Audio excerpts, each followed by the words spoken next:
With oil prices soaring, why not drill in the Alaskan coast area of Anwar? If my next guest has her way, we'll be doing that very soon. And her opinion really matters. She's Sarah Palin, Republican governor of Alaska, who's reportedly on the short list to become Mr. McCain's VP, and she joins me now. Governor, talk to me about how long, there's a big controversy. People say 10 plus years to bring oil out of the outer continental shelf. How long would it take to get to some of that oil in Anwar? Well, yeah, it's going to take 5 years at least to tap into those reserves. But, better now than never that we start drilling domestically and get ourselves off this reliance and dependence on foreign sources. Now, a lot of people speculate on how much oil we're actually talking about. Is it 3 billion? Is it 5 billion? Is it 15 billion barrels of oil? Can you shed some light on that?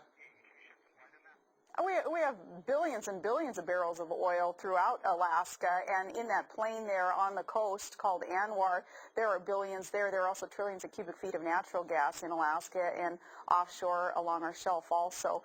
So much supply here. We do want companies here willing and able to responsibly develop to start reaching these hungry markets across the U.S. We think it's nonsensical that here we're sending Secretary Bodman last week and a few weeks prior to that, even our own president overseas asking the Saudis to ramp up development. That's nonsense when you consider what we have here in Anwar and in the National Petroleum Reserve on the North Slope of Alaska and offshore. We have tremendous supplies of energy, safe, domestic, stable. We're ready to contribute more to the U.S. and feed these hungry markets. Okay, I have a letter that you wrote, I guess, to Congress 2 days ago, asking them to consider opening up Anwar and some of the offshore drilling leases. What's the response been?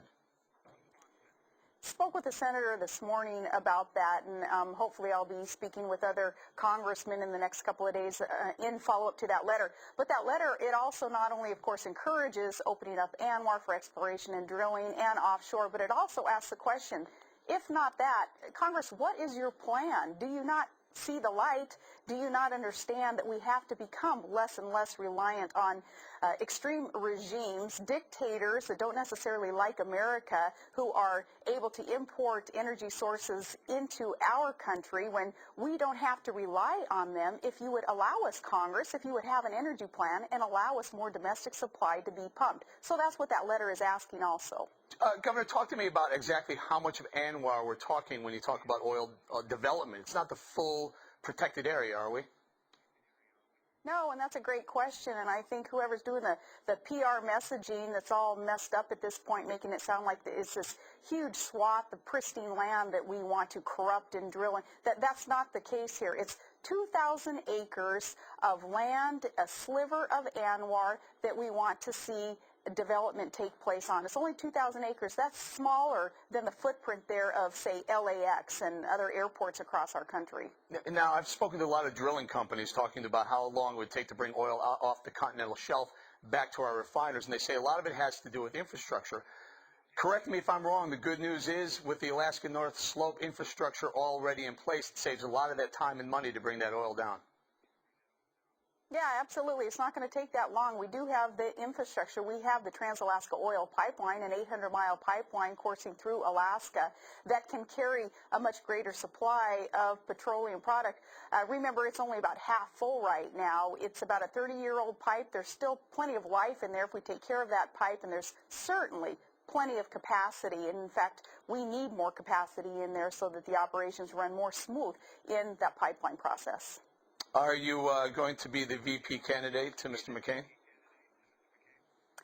You'd have to ask Mr. McCain that. I think that is such an extreme long shot that I don't have to really worry about spending my time thinking about that. What I'm thinking about is how can Alaska contribute more to the U.S. We can do that, and I can do that as governor, doing our part to invite the allowance, the ability for Alaska to allow drilling companies to get up here, start exploring, start drilling, start feeding hungry markets, get us off that foreign source of energy that we are so reliant upon today. Makes no sense. All right, I just got to ask you, how come McCain doesn't want to drill Anwar? He's willing to look at the outer continental shelf and not Anwar.